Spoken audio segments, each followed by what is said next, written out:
Welcome to everyday cooking. இன்னும் எங்கள் சேனலுக்கு சப்ஸ்கிரைப் பண்ணாமல் இருக்கிறீங்களா? மறக்காமல் கிளிக் பண்ணுங்கள் சப்ஸ்கிரைப் பட்டனையும் பெல் ஐக்கானையும். எப்போது எங்களோட கனெக்டடாக இருங்க அண்ட் சப்ஸ்கிரிப்ஷன் ஃப்ரீ. இன்னைக்கு நம்ம பால் போலி எப்படி செய்யறதுன்னு பார்க்கலாம். குயிக்காக ஈஸியாக செய்யக்கூடிய செம்ம டேஸ்டான டிஷ் இது. இதுக்கு முதல்ல பால் ரெடி பண்ணிக்கலாம். நான் 2 கப் பால் எடுத்திருக்கேன். 2 கப்புங்கிறது ஒரு 1/2 லிட்டர் பால் வரும்.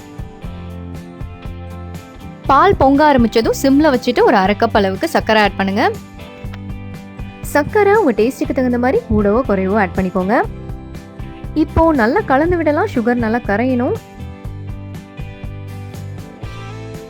சுகர் கரைஞ்சதும் நட்ஸ் எல்லாம் ஆட் பண்ணிக்கலாம். நான் ஒரு 5 பாதாம், 5 பிஸ்தா, 5 முந்திரியை குட்டி குட்டியாக சாப் பண்ணி இதோட ஆட் பண்ணுறேன். இதோட ஒரு பிஞ்ச் அளவுக்கு ஏலக்காய் தூள் ஆட் பண்ணிக்கோங்க. அடுத்ததா குங்குமப்பூ ஆட் பண்ணிக்கலாம். கொஞ்சம் வெதுவெதுப்பான பாலில் ஒரு பிஞ்ச் அளவுக்கு குங்குமப்பூவை 10 நிமிஷம் ஊற போட்டு இதோட ஆட் பண்ணுங்க. இந்த மாதிரி ஊற வச்சு ஆட் பண்ணிங்கன்னா தான் அந்த எல்லோ கலர் நல்லா கிடைக்கும். இந்த பால் அப்படியே மீடியம் ஃப்ளேம்லேயே 5 நிமிஷம் நல்லா கொதிக்கட்டும். இந்த பால் நல்லா கொதிச்சிருச்சு. இது ஆல்மோஸ்ட் ரெடி. இப்படியே கூட நீங்கள் சர்வ் பண்ணலாம். பட் நான் இங்கே 2 டேபிள் ஸ்பூன் அளவுக்கு மில்க் பவுடர் ஆட் பண்ணுறேன். மில்க் பவுடர் பாலை இன்னும் கொஞ்சம் கூட திக்காகும் அண்ட் ஆட் பண்ணிங்கன்னா டேஸ்ட்டும் நல்லாயிருக்கும். நல்லா கலந்து விடுங்க. இன்னும் ஒரு 2-3 நிமிஷம் இதை கொதிக்க விடலாம்.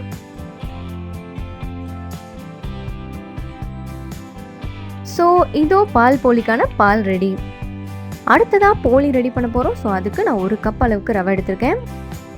இதோட ஒரு 1/2 டீஸ்பூன் அளவுக்கு உப்பு ஆட் பண்ணிக்கோங்க. 1 டீஸ்பூன் நெய் ஆட் பண்ணி இதை நல்லா கலந்து விட்டுக்கலாம்.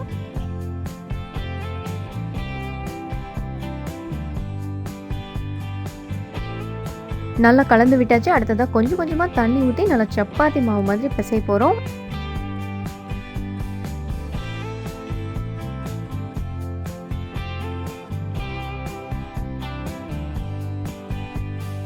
இதை எவ்வளோ தூரம் அழுத்தி பிசைய முடியுமோ பிசைங்க. பட் இனிஷியலாக சாஃப்டாலாம் இருக்காது. இது ஒரு 1/2 மணி நேரம் ஊற விடணும். அதுக்கப்புறம் இது தானே சாஃப்ட் ஆயிரும். ஸோ நல்லா பிசைஞ்சாச்சு. 1/2 மணி நேரம் இதை அப்படியே ஊற விட்டுட்டு திருப்பி எடுத்து பிசைய ஆரம்பிக்கலாம். கிட்டத்தட்ட 1 மணி நேரமே நான் அதை ஊற விட்டுட்டேன். பாருங்கள் எவ்வளோ சாஃப்ட் ஆயிடுச்சுன்னு. இப்போ நல்லா அழுத்தம் கொடுத்து இதை பிசைஞ்சிக்கலாம்.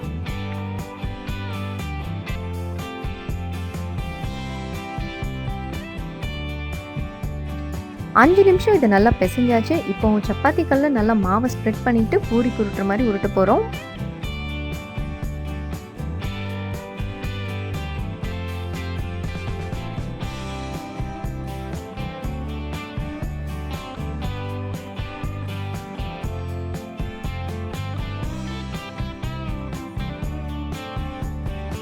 எவ்வளோ தூரம் தின்னாக்க முடியுமோ அவ்வளோ தூரம் தின்னாக்குங்க. அண்ட் இதை ஒரு ரவுண்டாக ஷேப் பண்ணிக்கோங்க.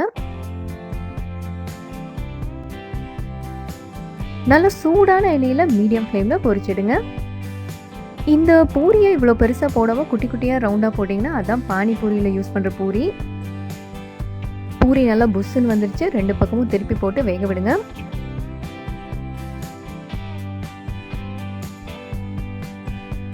இது இப்போ ரெடி ஆயிடுச்சு. வெளியெடுத்துடலாம்.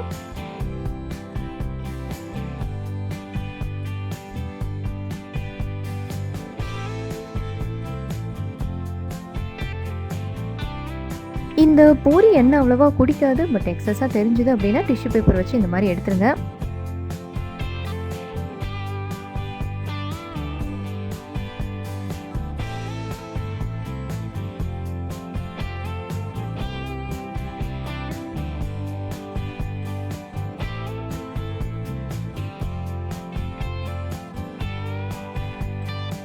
ஸோ பாலும் ரெடி, பூரியும் ரெடி. வாங்க 2ஐயும் சேர்த்துடலாம். பூரிக்கு மேலே பால் ஊற்றினாலும் சரி, இந்த பாலுக்குள்ளே பூரியை போட்டாலும் சரி, பூரி பாலில் நல்லா ஊறணும்.